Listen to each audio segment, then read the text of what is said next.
Muy bien, Dios les bendiga mucho. Estamos nuevamente en la materia del módulo 1. Esto es Biblia. Estamos viendo Biblia y estamos viendo la segunda parte, digamos que es la clase número 4. En el video anterior vimos un repaso general de las primeras 3 clases. Hicimos hincapié en muchos temas significativos. Ahora tenemos la bendición de tener el video para poder, si estamos atrasados, poder verlo, y eso nos va a ayudar para completar nuestro cuaderno. Recuerde que usted tiene un cuaderno, los que lo tienen, así van completando todo lo que son los trabajos prácticos que tenemos allí en nuestra carpeta. Me gustaría que podamos iniciar este tiempo en una oración. Oro para que tu Espíritu Santo, Señor, pueda cubrir nuestras vidas en este precioso día de estudio, Señor, donde vamos a estar abocados a tu palabra, vamos a estar abocados a conocer, Señor, la Biblia como tema principal, en el nombre de Jesucristo el Señor.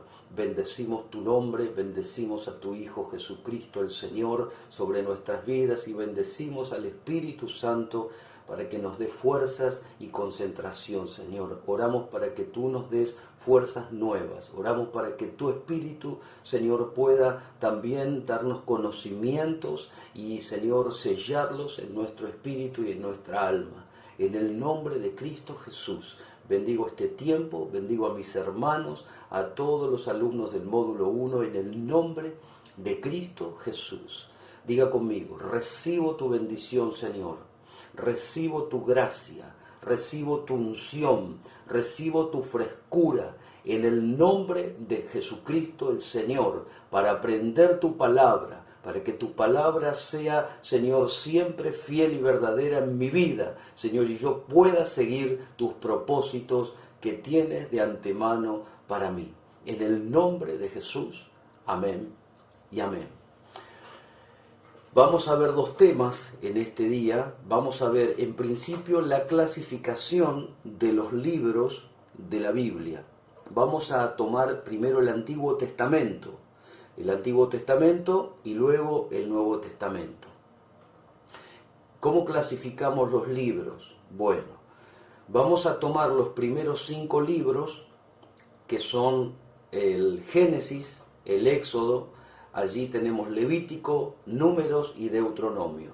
Me gustaría que usted tenga una lapicera, una virome, ¿sí? Y usted pueda hacer un cuadro en una hoja. Usted lo tiene esto en la carpeta, pero juntos podemos hacerlo parte de nuestro estudio.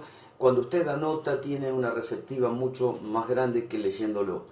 Por eso, tenemos 5 libros. Anote allí: Génesis, Éxodo, Levítico, Números y Deuteronomio. Estos serían los 5 libros de la ley. Ponga como título la ley. ¿Sí? La ley. Y allí debajo Génesis, Éxodo, Levítico, Números y Deuteronomio. Los 5 libros de la ley. ¿Qué es esto, hermano?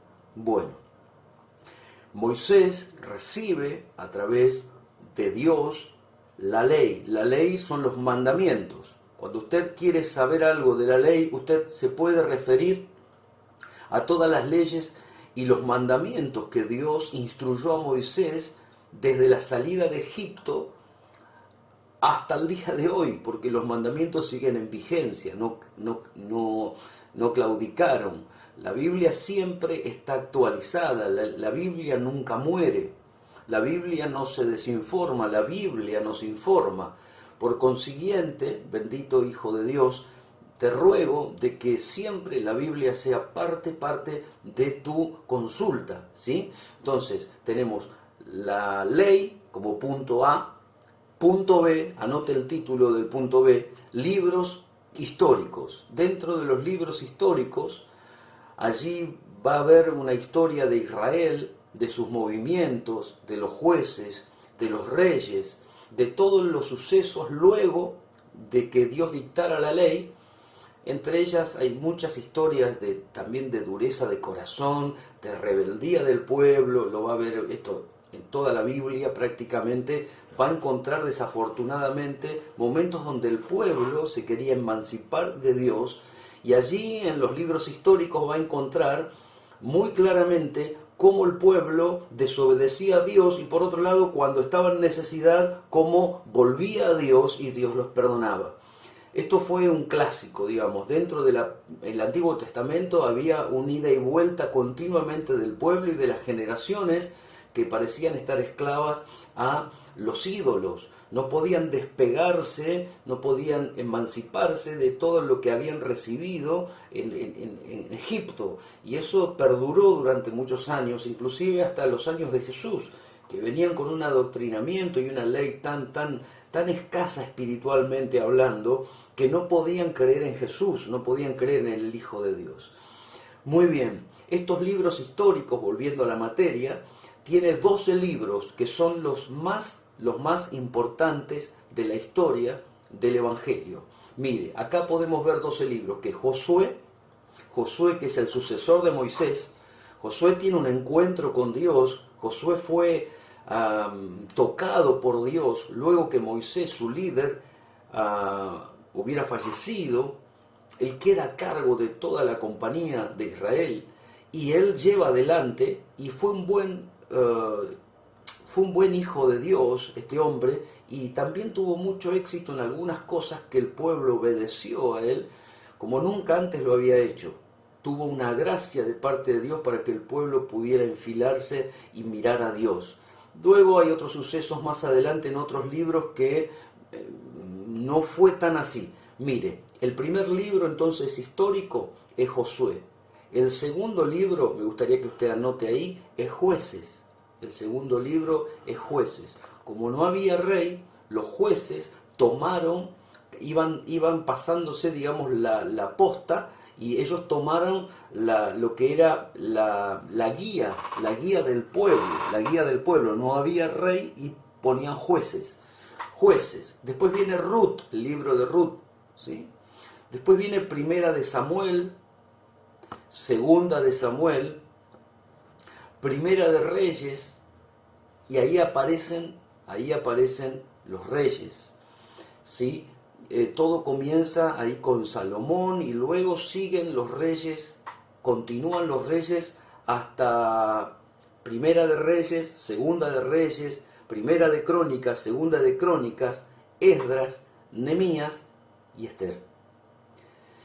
Todo eso comprenden los libros históricos. Ellos son los que nos proporcionan toda la información y todos los sucesos de Israel, los jueces, los reyes y todo lo que usted puede ver allí en bendición. Digo en bendición porque va a relacionarse usted con lo que es toda la parte histórica de Israel.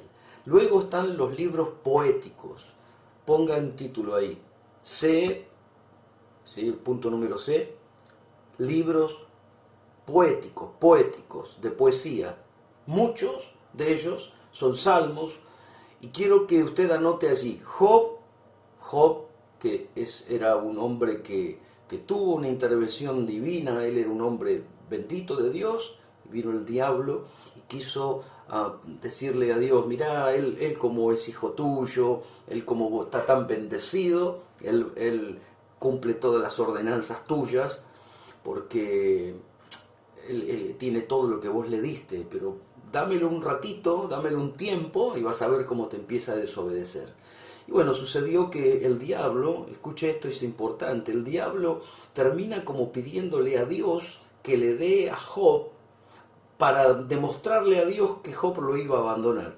Y no pasó eso. Job siguió durante su enfermedad, su agonía, su agonizante enfermedad, igual creyendo en Dios, con idas y vueltas con algunos amigos que lo sugerían bien, pero no tan bien, mirando desde el punto de vista de Dios. Porque acá hay un problema. A veces nosotros vemos algo, pero Dios lo ve totalmente distinto.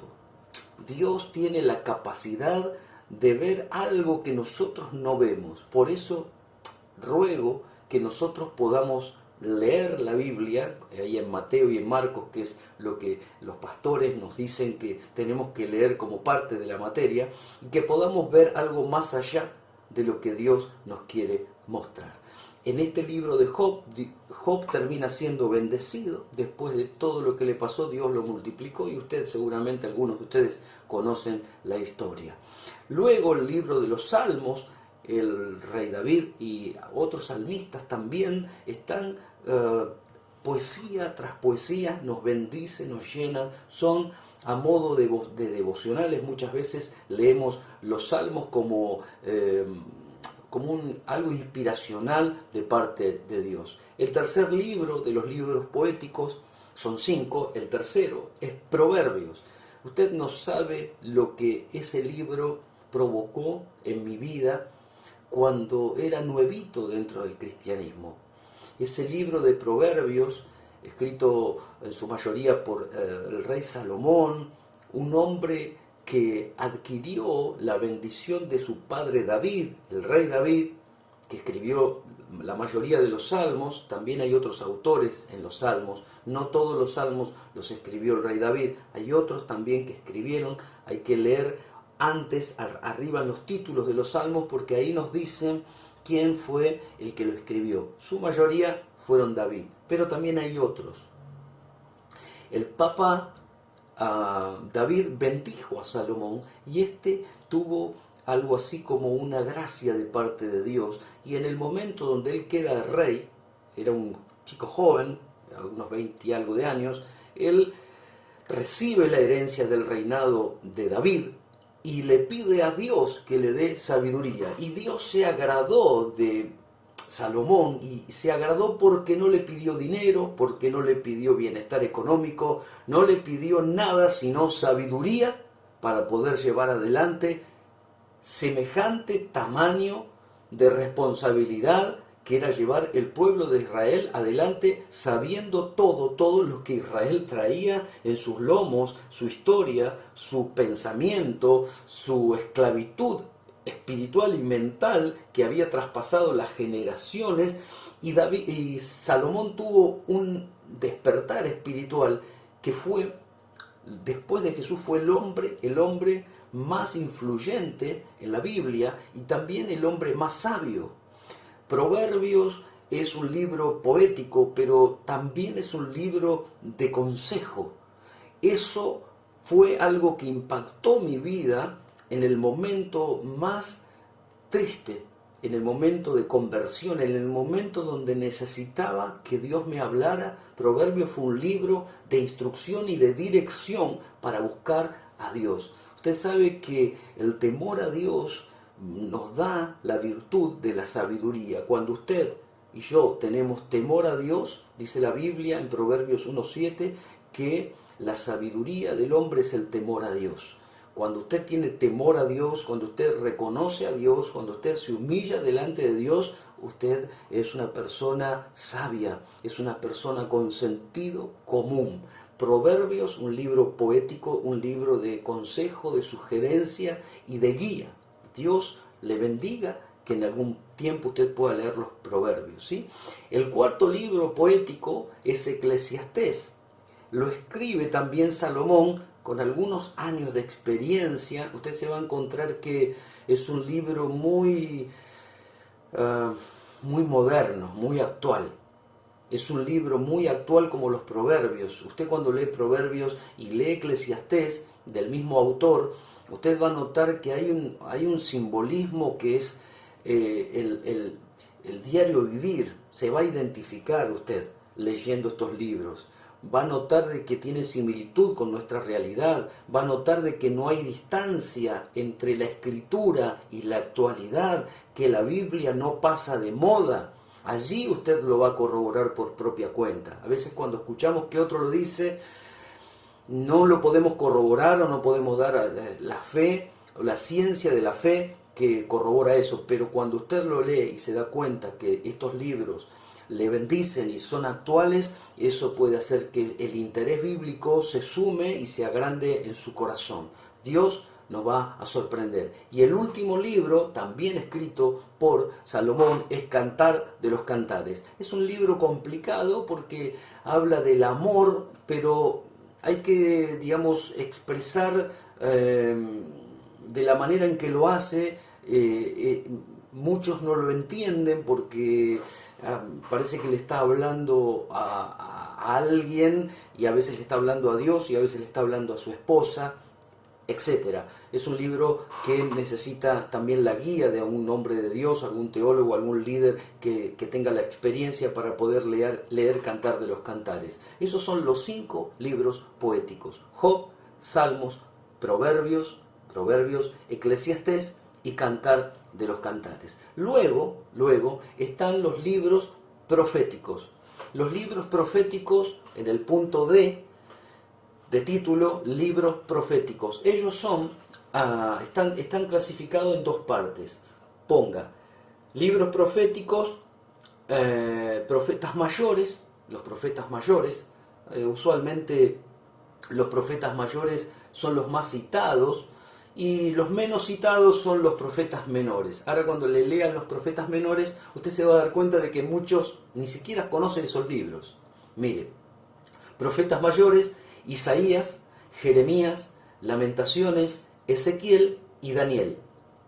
Estos 5 libros seguramente habrá escuchado usted que el pastor o algún líder suyo o líder, nuestras hermanas, pudieron haber hablado de Isaías, de Jeremías, de Lamentaciones, de Ezequiel o de Daniel. Daniel, hace muy poquito el pastor predicó sobre Daniel. O sea, son los profetas mayores. ¿Qué es eso?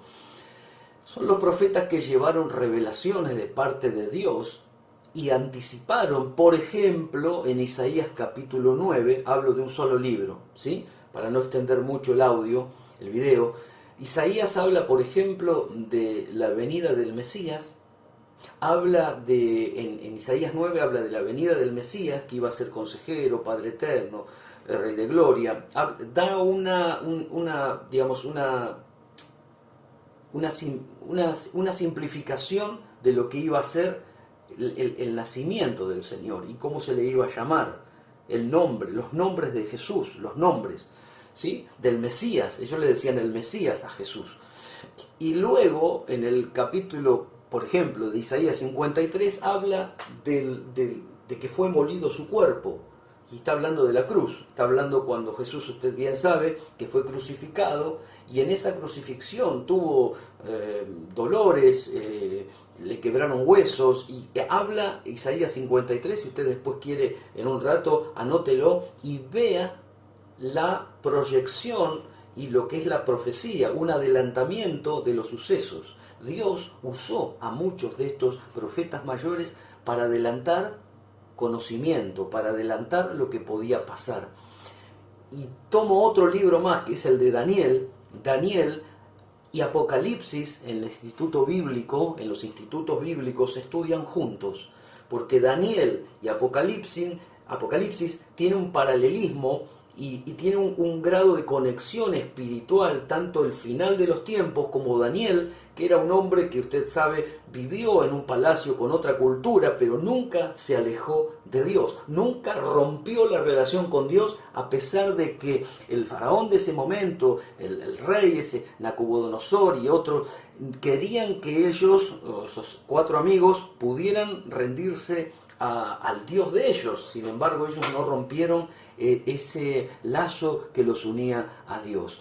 Pudieron cambiar el lenguaje y los nombres, como este hombre les hizo cambiar los nombres, les quisieron inculcar otra cultura, pero nunca ellos pudieron emanciparse de Dios, separarse de Dios, ¿sí? Eso habla el libro de Daniel. Luego están los profetas menores. Anote allí, profetas menores. Se los leo.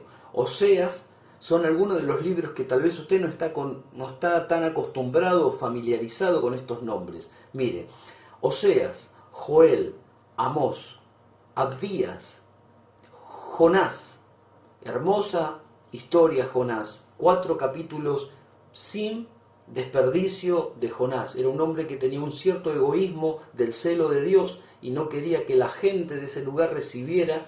Una historia fabulosa. Él termina en la boca de un pez.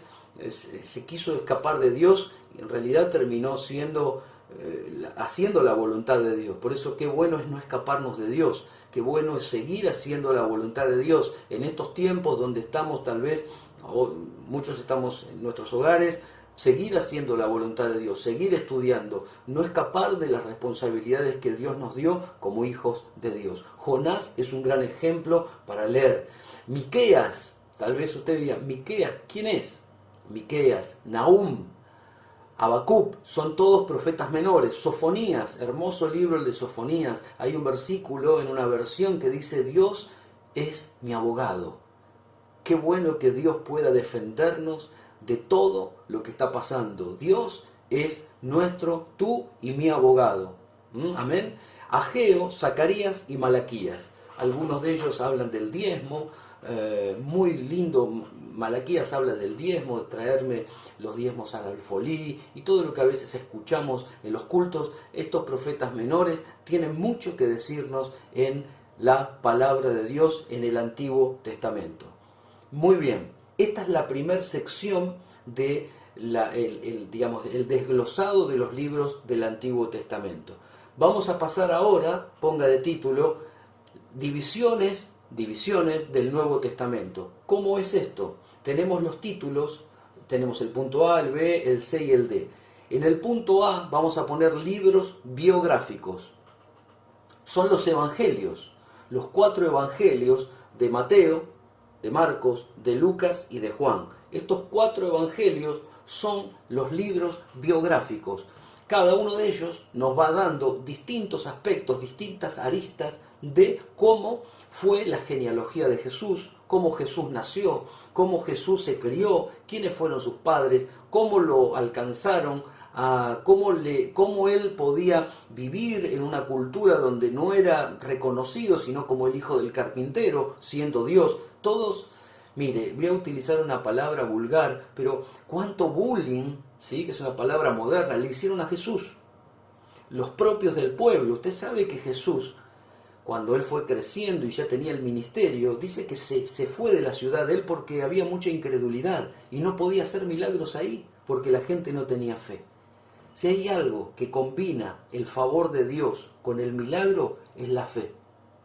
Si hay algo que todavía no ves, tenés fe que lo vas a recibir.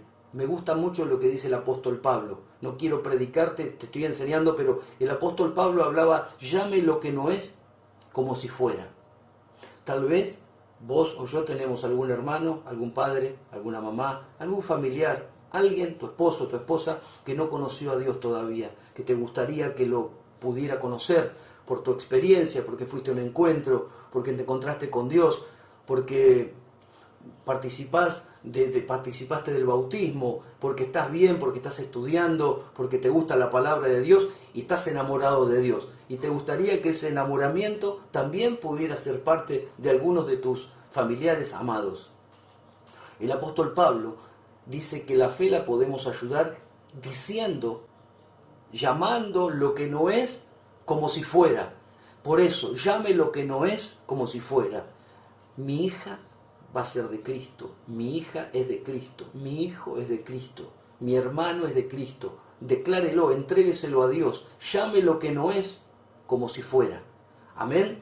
Y no estamos negando la realidad, sino que estamos creyendo por fe, porque esa combinación, fe y esperanza, provoca un milagro de parte de Dios para tu vida. La fe nunca la podés acotar, la fe no la podés ahogar, la fe la tenés que dejar salir. Tenga fe, levante su cabeza y créale a Dios, que Dios es un Dios de cosas posibles, no es de cosas imposibles.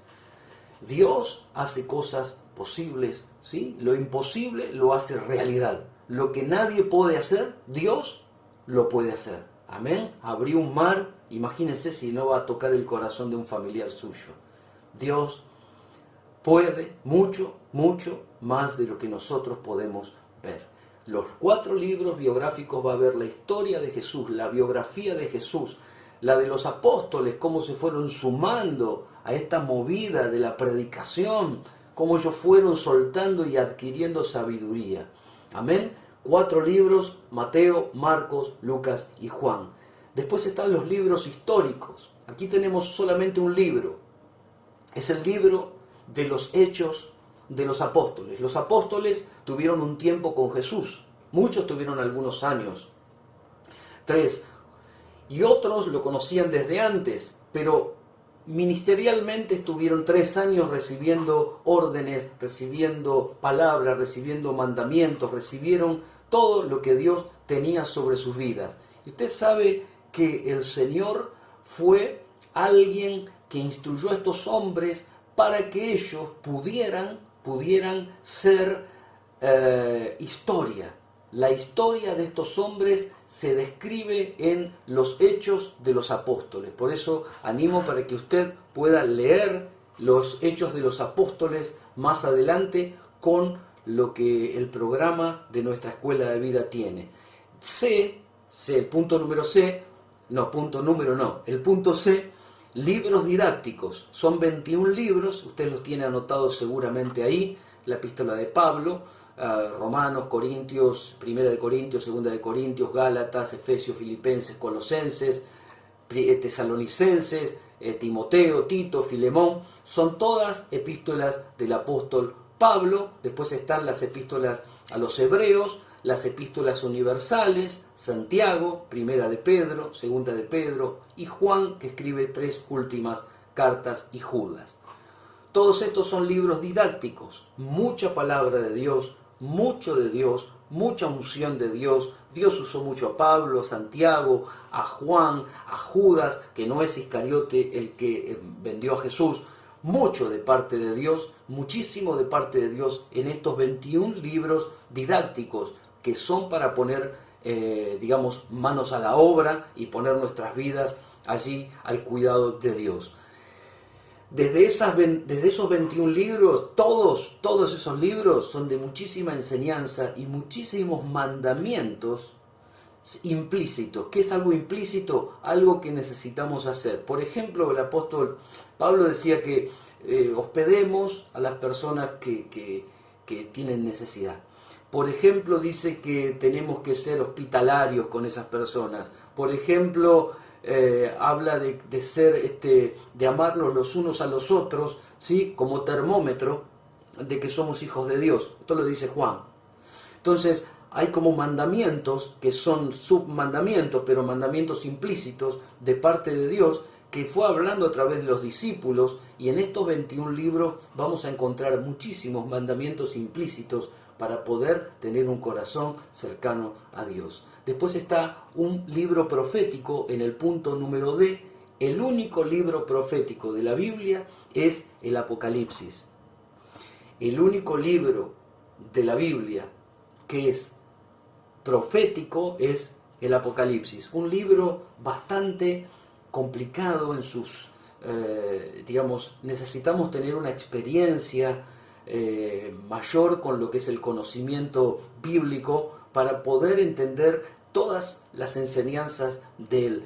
Creo que con el tiempo vamos a tener la posibilidad de leerlo juntos en los distintos módulos, cuando lleguemos tal vez al módulo 3, y darle un sentido a todas las profecías que Cristo nos dejó a través del libro de Apocalipsis. Lo escribió Juan cuando era un hombre mayor. Juan era el discípulo amado de Jesús, el mismo que escribió las últimas 3 de los libros de los libros didácticos. Ese mismo Juan tiene una revelación de parte de Dios, no que se durmió y tuvo un sueño, sino que Dios le reveló algo y él no fue allí un hombre que se durmió y empezó a escribir, sino que él pudo contemplar la gloria de Dios. Fue llevado a un lugar donde él pudo tener una experiencia con Dios, con el Señor, y allí pudieron tener lo que era la profecía de lo que iba a acontecer en los tiempos finales. Dios le mostró lo que iba a suceder. Muy bien, el canon bíblico era una forma de, o por qué se llama canon bíblico. El canon bíblico sería una regla como para medir la altura espiritual que tenía el libro. Entiéndase de que cualquiera podía escribir algo para Dios, pero que no tenía la esencia que Dios necesitaba que el Espíritu Santo pudiera infundir sobre la persona que iba a escribirlo, y que la inspiración sea una inspiración divina. Por eso el canon bíblico establece como un orden para que todos los libros tengan un contenido que venga de parte de Dios sí o sí. Ningún libro que vos leas de la palabra no va a tener el sello de Dios. Todo lo que leemos, todo lo que tenemos en la Escritura, tiene un sello de Dios. No así los libros que proliferaron en un tiempo, los libros apócrifos, que no alcanzaron el canon bíblico, no alcanzaron esta regla que establecían los eruditos, los exégetas, que sería algo así como algo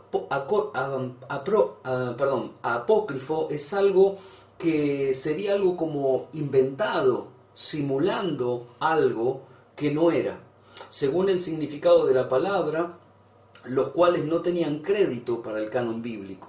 Estos libros apócrifos no tenían la altura espiritual que requerían para estar dentro del canon bíblico. Los cristianos se ven en la necesidad de distinguir cuidadosamente entre los libros canónicos, los que tienen el canon, y los que no lo eran, con el fin de conservar los primeros, ¿sí?, los canónicos, y desechar los últimos. Esto fue una tarea complicada, porque imagínense que había libros que se pensaban que tenían una esencia de Dios, pero no hablaban de Dios. No hablaban absolutamente de Dios.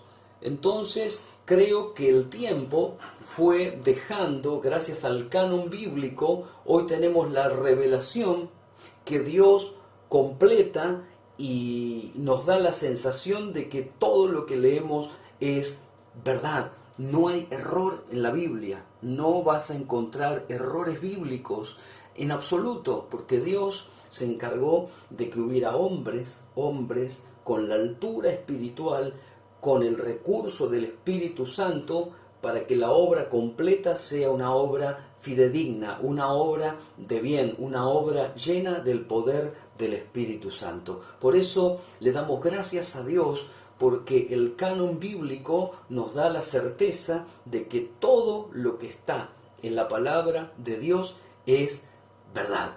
Y Dios nos quiere bendecir con su palabra. Dios te quiere y me quiere bendecir con su palabra. Yo creo que la Biblia no necesita ni un punto, ni una coma, ni ninguna interpretación que no sea del Espíritu Santo. Por eso la insistencia que queremos darte es que leas la Biblia. A veces, cuando uno comienza la vida cristiana, tiene muchos desafíos personales, familiares. La Biblia te puede ayudar. La palabra de Dios es un consejero de lujo. La palabra de Dios puede hacerte ver algo que tal vez no encuentres en un consejo de un hombre, porque Dios te quiere revelar cosas a través de la palabra. Entonces, lo bueno es que nosotros podamos intervenir en la palabra y que Dios pueda intervenir en nosotros. La Biblia no va a ejercer nada si yo no invierto un tiempo con ella. No puedo esperar a la célula, no puedo esperar que mi líder me la lea, ni puedo esperar que el pastor lo haga. Es una actitud de obediencia que necesitamos ir ejercitando a medida que vamos creciendo en Dios. Y esto te lo voy a decir como si estuviéramos en el aula. Si estuviéramos en el aula te diría exactamente lo que voy a decirte ahora. No vivas de prestado espiritualmente. Busca leer la palabra en algún momento del día, en tu celular o con la Biblia en tu mano a la noche o a la mañana. Necesitamos tener comunión con la palabra de Dios, porque si no me termino convirtiendo en un cristiano dependiente de otro cristiano y no dependiente de Dios. Yo necesito depender de Dios, necesito que la palabra de Dios ministre mis necesidades. Cualquiera puede ser que estés angustiado, puede ser que no tengas trabajo, puede ser que tu familia no se convierta al Señor, puede ser que seas el único que hoy está convertido, o la única que está convertida y sientas que estás solo, sola, que sientas insuficiencia o impotencia porque no podés alcanzar a bendecir a otro. Múltiples situaciones espirituales, pero la Biblia, la palabra de Dios, te puede abrazar en el tiempo donde menos lo esperás. Te sugiero que esto lo tomes como parte de la enseñanza de esta materia. No podemos pasar semanas, días sin leer la palabra. Esto es muy serio. Lo que te digo es que cuando un cristiano comienza a no ir al culto, cuando un cristiano comienza a no ir a la célula, cuando un cristiano comienza a no atender el teléfono de un líder, de un llamado, un WhatsApp, lo que fuera, cuando ya se desinteresa por la relación humana con el líder, con esa misma persona que tal vez oró por mí, que me bendijo, que me llevó a un encuentro, que después me acompañó hasta el reencuentro y después hasta me animó para que vaya a la escuela de vida, después parece que fuera un enemigo. Cuando comienza a suceder todo ese tipo de situaciones que son de manual, digamos, cuando uno lleva años en Cristo, conoce cosas de manual que suceden, como el diablo empieza a poner su mano. Quiere cortar la bendición que Dios tiene para tu vida y para mi vida. Y comienza como recién te lo empiezo a decir. Comienzo a decirte el comienzo. Cuando la persona comienza con esta situación, abandona la lectura bíblica. Y luego al poco tiempo, deja de ir al culto y deja de ir a la célula. Entonces, nosotros como maestros, como profesores de la materia, como hermanos en Cristo, como hermanos, como iguales, queremos ayudarte a que no dejes de leer la palabra de Dios. No pueden pasar 3 o 4 días o una semana sin que abras tu Biblia y te centres y te comiences a concentrar en lo que Dios quiere. Algunos, ¿saben qué les sucede? Leen de corrido y luego, mientras están leyendo, se empiezan a acordar de cosas del día, de la situación, de mañana, de lo que tienen que abonar, pagar, etcétera, etcétera. Y no se pueden concentrar. Te voy a dar una sugerencia. Cuando te suceda que estás leyendo y tu cabeza se dispara para otro lado, para y volvé al punto anterior. Lee de punto a punto, sin prisa, sin apuro. No hace falta apurarte de leer toda la Biblia entera.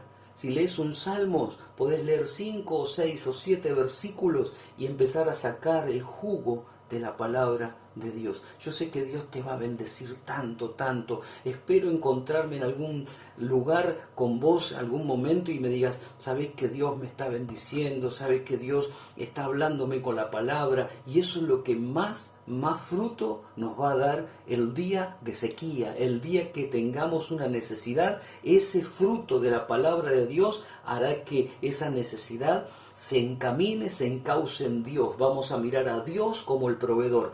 Ya no vamos a mirar tanto al hombre, porque la comunión con el hombre, que vos conmigo, yo con vos, puede ser una comunión limitada. Pero Dios no tiene límite con la palabra de Dios. Podríamos hablar toda esta tarde entera y podría darte 5, 6, 7, 8 ejemplos que lo vimos en nuestras vidas y en nuestros hermanos en Cristo, cómo la palabra fue edificando sus vidas, y esto es lo que queremos dejarte como enseñanza. Por eso, esta es la clase número 4 del módulo 1, y no te olvides de leer Mateo y Marcos. Nuevamente quiero reiterártelo. Si tenés tiempo todavía porque no estás trabajando, léelo. Léelo, releelo, y si un capítulo te llama la atención, volvé a releerlo. Queremos ser incisivos con esto porque es parte de la nota. Imagínate que no vamos a poder tener cercanía como teníamos antes por este tema de la distancia, pero quiero animarte a que esto sea parte de tu rutina espiritual. Amén. Que Dios te bendiga, te queremos mucho, que Dios te bendiga y te dé paz. Paz y bendiciones.